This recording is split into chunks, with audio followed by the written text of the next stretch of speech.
Pregnancy के कौन से महीने से आपको झाड़ू और पोछा लगाना चाहिए और कौन से महीने से आपका झाड़ू पोछा बिल्कुल नहीं लगाना चाहिए और किस सिचुएशन में झाड़ू पोछा आपको टच भी नहीं करनी चाहिए और झाड़ू पोछा लगाने से क्या नॉर्मल डिलीवरी होती है या फिर नहीं होती है। सारा विषय इस वीडियो में मैं क्लियर करने वाली हूँ, तो डियर फ्रेंड्स वीडियो को पूरा ज़रूर देखिए। सबसे पहले बात करते हैं कि किस महीने से झाड़ू पोछा आपको नहीं लगाना चाहिए।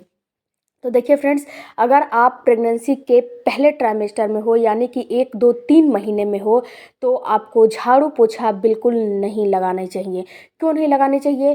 क्योंकि जो 3 महीने की प्रेगनेंसी होती है वो काफ़ी रिस्की होती है।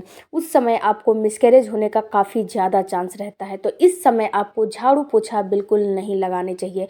अगर फ्रेंड्स कितनी महिलाओं की जो है बिल्कुल मजबूरी होती है कि उनके घर में कोई उनका हेल्प करने वाला नहीं होता है तो उनको लगाना ही पड़ता है, क्योंकि घर तो गंदा पड़ा रहेगा नहीं और हस्बैंड तो नहीं करेंगे, क्योंकि वो ड्यूटी भी जाते हैं, जॉब करते हैं, तो जो घर में रहेगा उसी को करना पड़ेगा। तो आपको उसका सलूशन ढूंढना है। उसका ये नहीं है कि किसी भी पोज में आप झाड़ू पोछा लगा दीजिए, नहीं, उसका सलूशन ढूंढिए। सलूशन ढूंढ के तब फिर उसको लगाइए। सलूशन उसका यही है कि आप लंबे डंडे वाले झाड़ू लेकर आइए और लंबे डंडे वाले मोप वाले पोछा लेकर आइए, या फिर वाइपर में जो है ना कपड़ा जो है बांध दीजिए। जो भी आपका पोछा वगैरह है वाइपर में बांध के और खड़े होकर उसको लगाइए। और जब झाड़ू लगा रहे हो तो झाड़ू भी आपको खड़े होकर ही लगाना है, बिल्कुल भी झुकना और बिल्कुल भी बैठना नहीं है, क्योंकि जो 1 से 3 महीने होते हैं, मैंने पहले ही बताया, काफ़ी रिस्की होते हैं और इसमें मिसकैरेज का चांस काफ़ी ज़्यादा होता है। इसके साथ साथ फ्रेंड्स, अगर आप पोछा लगा रहे हो मोप से या फिर आप पोछा लगा रहे हो वाइपर से, तो उसमें किसी भी प्रकार का ए टू जेड मतलब कि किसी भी प्रकार का केमिकल का आपको इस्तेमाल नहीं करना है।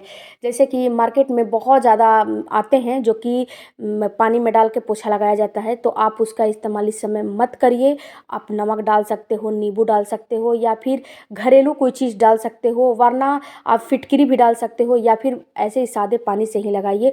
कोई ज़रूरी नहीं है तामझाम करना, क्योंकि फ्रेंड्स आप इस समय प्रेग्नेंट हो। अगर केमिकल का इस्तेमाल करोगे, मार्केट में बहुत सारे चीज़ अवेलेबल होते हैं, अगर उसका फिनाइल वगैरह होता है, अगर केमिकल का इस्तेमाल करोगे तो अगर आपका केमिकल अंदर चला जाएगा किसी भी प्रकार से तो आपके शिशु को नुकसान करेगा। आपको हो सकता है कि मिसकैरेज भी हो जाए। तो किसी भी प्रकार का आपको केमिकल का इस्तेमाल बिल्कुल नहीं करना है।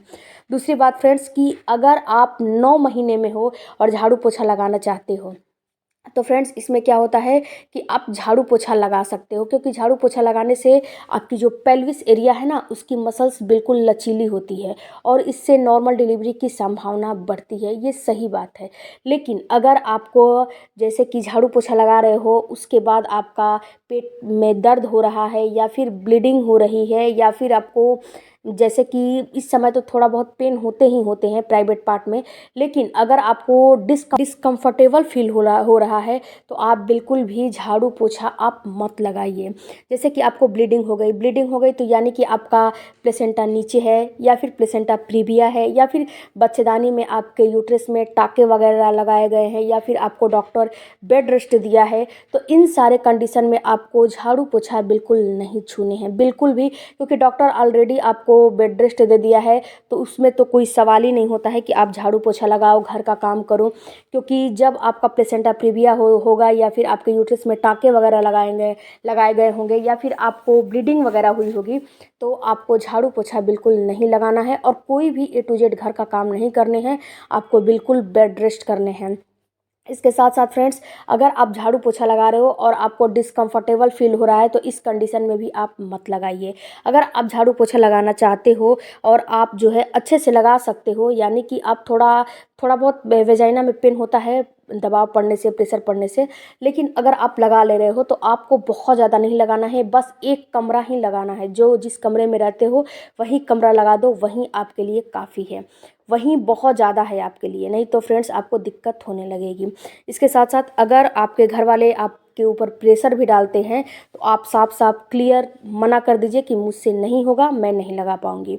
इसके साथ फ्रेंड्स, अगर आप झाड़ू पोछा नहीं लगा सकते नॉर्मल डिलीवरी के लिए, अगर आप चाहते हो कि नॉर्मल डिलीवरी, उसके लिए आप पे काम करिए, बटरफ्लाई एक्सरसाइज करिए, वॉकिंग करिए, इसके साथ साथ आप ब्रीदिंग टेक्निक करिए, इसके साथ साथ फ्रेंड्स आप डक वॉक करिए, उकड़ू पोजीशन में बैठिए, इंडियन टॉयलेट का इस्तेमाल करिए। ये सारा चीज़ आपको नॉर्मल डिलीवरी की ओर ले जाता है और ये सारा चीज़ फ्रेंड्स एक एक्सरसाइज होते ही हैं। झाड़ू पोछा भी एक प्रकार का एक्सरसाइज ही है, लेकिन उसको नाम दे दिया जाता है झाड़ू पोछा। लेकिन आप ये सारे एक्सरसाइज करिए, झाड़ू पोछा मत लगाइए, कोई दिक्कत नहीं है, कोई टेंशन नहीं है। अगर आपको नॉर्मल डिलीवरी होने होंगे तो ये सारे काम करोगे तो भी आपको नॉर्मल डिलीवरी हो जाएगी। तो बहुत ज़्यादा टेंशन, आप तनाव आपको नहीं लेना है कि मुझे नॉर्मल डिलीवरी के लिए ये सारे चीज़ करने हैं। आपको डॉक्टर ने मना कर दिया, बिल्कुल नहीं लगाने हैं, बेड रेस्ट करने हैं और इन सारे कंडीशन में तो बिल्कुल नहीं लगाने हैं। आप एक्सरसाइज वगैरह थोड़ा बहुत करोगे तो आपको 100% नॉर्मल डिलीवरी हो जाएगी। आई होप फ्रेंड्स कि इस वीडियो से आपको कुछ नॉलेज मिला होगा, तो चैनल को जरूर सपोर्ट कीजिए और आपकी कोई भी क्वेरी हो तो कमेंट बॉक्स में ज़रूर दीजिएगा। मिलते हैं अगले वीडियो में। Thank you for watching. Bye bye, take care, धन्यवाद।